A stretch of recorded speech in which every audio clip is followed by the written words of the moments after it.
Lima mag-aaral na sina Marie, Leon, Nika, Gab at Sam ay nagkakasiyang sa pasok sa loob ng silid-ararat, nagkwekwentuhan, nagtatawanan at nagtutulungan sa mga gawain.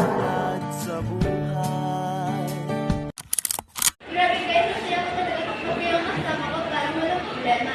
Pero kaya nga lang siya natin. Bulero ka talaga Leo, pero love story namin.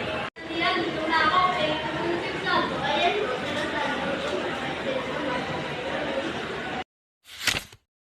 Biglang nagbago ang tono ng usapan nang mapansin ni Nika na malungkot si Marie. Marie, bakit ako sumot mo? May problema ba? Wala. Pagod na siguro ako. Sus, kumari ka pa, alam naman nagpagkaya na tayo. Kasi credit tayo sa English, diba? Nahihirapan talaga ako sa exam ko. Wala yan, baba. Wag mo lang ganyan. Hindi mo mahihirapan yung tao. Nagkatingin ng masama si Gab at Sam. Nagkaroon ng tensyon sa grupo. Pwede ka naman yun eh. Kaya yan. Hindi lahat ng tao kasi galing mo ba? Kailangan nila kulit.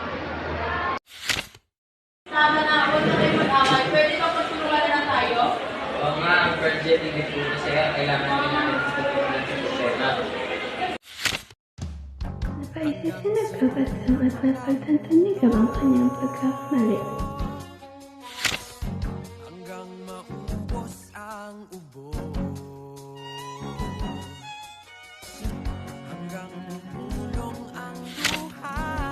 At sa bandang huli, nagkaayos silang lahat at nagtulungan